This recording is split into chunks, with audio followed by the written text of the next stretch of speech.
자, 오늘 120강 수익형 부동산 상가 투자 비법에 대해서 함께 만나보도록 하겠는데요.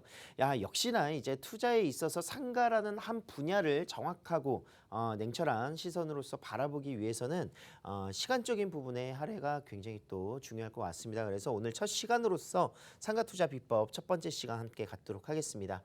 자, 일단 상가 투자의 장점 몇 가지 한번 살펴보도록 하겠습니다. 부동산 규제가 계속되고 있습니다. 특히나 주택들에 대한 규제로 인해서 사실상 이제 취득하는 데의 취득세, 기본적으로 1주택일 경우에는 상관은 없지만 2주택일 경우엔 8%, 3주택 이상일 경우에는 12%의 취등록세의 부담이 생겼습니다. 그로 인해서 임대사업자 등록을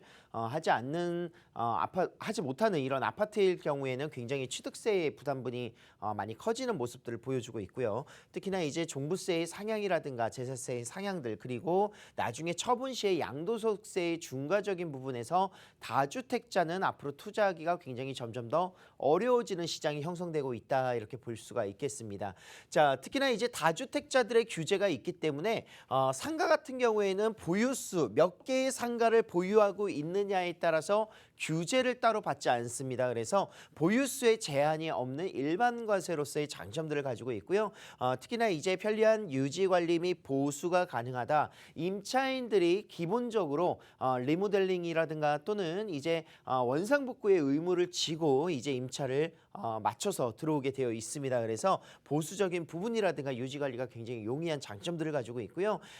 뭐 위치적으로 조금씩 차이는 있을 수는 있으나 인기 있는 지역들, 특히나 이제 대로변의 상가라든가 또는 코너변의 상가 같은 경우에는 굉장히 임차 기간이 장기로 이루어져 있죠. 임차 보호법에 따라서도 움직이지만 기본적으로 한 곳에서의 영업을 굉장히 오랫동안 할 수밖에 없는 그런 요소들을 가지고 있습니다. 그래서 장기 임차 기간에 그런 공실료 걱정 없는 안정적인 수익률 같이 함께 만나보실 수 있는 모습들이 있습니다. 그리고 인기 있는 지역 같은 경우에는 이제 권리의 형성이 굉장히 잘 갖춰질 수 있기 때문에 임차인이 직접 임차인을 또 새롭게 만들어서 구성을 할 수 있는 장점, 그리고 이런 임차인들의 권리가 형성이 되면은 월세 당연히 올라갈 수 있는 부분들이 있겠습니다. 그래서 수익률적인 부분의 상승분까지도 기대해 볼 수 있는 장점을 가지고 있습니다.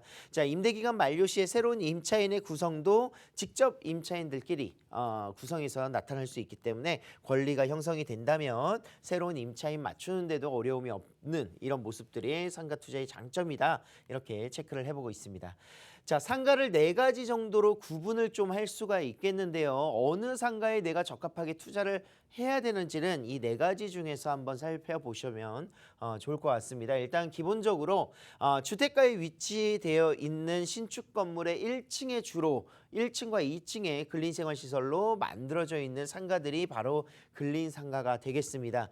자, 주변 주민들을 타겟팅으로 하고 있는 상가이고요. 이런 상가들의 접근성이 용이하기 때문에 작은 평수가 굉장히 성행하고 있는 모습들 보여주고 있습니다. 그래서 작은 평수라는 것은 역시 평당가에 따라서 소액으로 투자할 수 있는 상가의 접근성이 접근법이 되지 않을까, 이런 생각들을 하고 있습니다. 자, 거기에 더불어서 이제 조금 더 전문적인 상가들이 밀집되어 있는 아파트 단지 내 상가, 대단지라든가 이런 단지 상가 건물로 위치되어 있는 복합 상가이기 때문에 안정적으로 이 아파트 주민들의 그런 수요가 창출될 수 있다라는 장점을 가지고 있고요. 공실이라든가 예방할 수 있는 부분들, 그리고 권리 형성이 용이합니다. 하지만 역시 인기 있는 아파트 전문 복합 상가 같은 경우에는 권리의 형성이 굉장히 잘 되어 있기 때문에 가격적인 부분에서의 투자금이 늘어나거나 또는 접근해서 내가 투자하기에 좋은 물건을 취득하기가 어려운 부분들은 생각을 해보셔야 되겠습니다.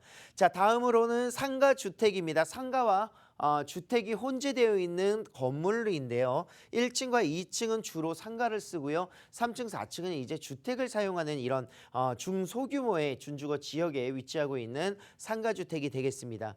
온전히 지분율이라든가 땅에 투자를 할 수 있는 장점도 가지고 있고 주변 뭐 대학가라든가 먹자골목에 많이 즐비되어 있기 때문에 투자하기에도 굉장히 용이한, 수익률도 좋은 이런 모습들을 보여주고 있지만 사실상 투자 금액이 굉장히 높다 없다라는 단점을 가지고 있는 것이 바로 상가주택이 되겠습니다. 나중에 뭐 재건축을 바라보거나 이런 부분에서도 접근성이 좋기 때문에 인기가 굉장히 있는 주택의 투자 유형이 되겠습니다. 자, 마지막으로 분양상가 한번 살펴보도록 하겠는데요. 대형 건물 내에 이제 공동 소유가 가능합니다. 그래서 이 상가 같은 경우에는 이제 분할되어 있는 구분 상가라고도 표현을 하고요. 분양을 받을 수 있기 때문에 권리가 형성되어 있지 않다라는 점. 그렇기 때문에 무권리로 접근을 하면서 수익률 또한 굉장히 높게 받아볼 수 있는 모습들을 보여주고 있죠.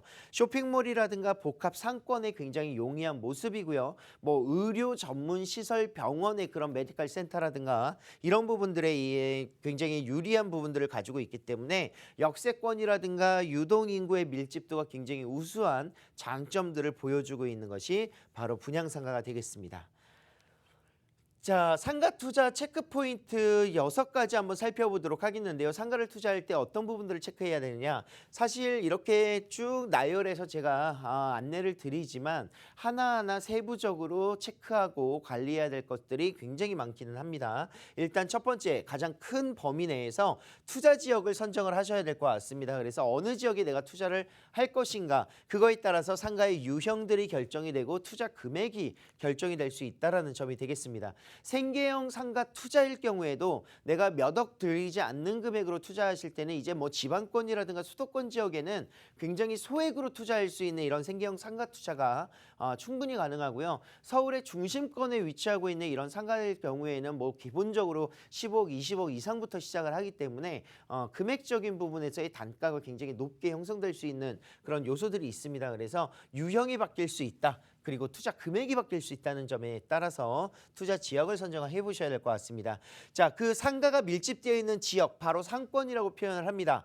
상권과 유동인구, 지나다니는 사람들, 흐름들 체크를 하시고요. 그 상가의 접근성, 그리고 외부에서의 모일 수 있는 교통, 그리고 배우 수요, 얼마나 또 그 주변에 많은 인프라가 갖춰져 있는지를 가장 기본적인 조건으로 체크를 하셔야 되고요. 상주 인구와 유동 인구, 유동인구도 역시 시간과 연령대에 따라서 업종들이 바뀔 수 있다는 점, 업종의 분포도를 체크를 하시면서 상가에 투자를 해보셔야 될 것 같습니다.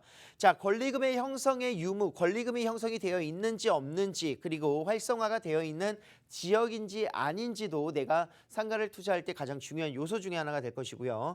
공실률 가장 중요하겠죠. 공실률이 많이 분포되어 있는 지역일 경우에는 아무리 좋은 지역이라 하더라도 공실률이 많다는 것은 그만큼 상권이 아직 형성되지 않았다는 단점을 가지고 있습니다. 그래서 그런 부분들의 위험 요소들 체크를 잘 하셔야 되겠습니다. 자, 상가를 분양받으시는 부분은요, 장점이라고 하면은 일단은 권리가 없다라는 장점이 있다 그랬죠. 하지만 중요한 부분 중에 하나는 임차를 맞출 수 있느냐도 잘 생각하셔야 됩니다. 그런데 분양받는 상가일 경우에 임차 완료 조건이라는 전제 조건이 붙는다면 굉장히 안정적으로 상가를 운영할 수 있는 장점이 되겠죠. 그래서 임차가 완료되어 있느냐, 분양과 함께 동시에 임차가 계약이 진행이 되는 경우가 굉장히 좋은 입지의 분양 상가가 될 것입니다. 그래서 이런 상가들을 잘 체크하신다면 상가 투자하시는데 중요한 체크 포인트가 되겠습니다.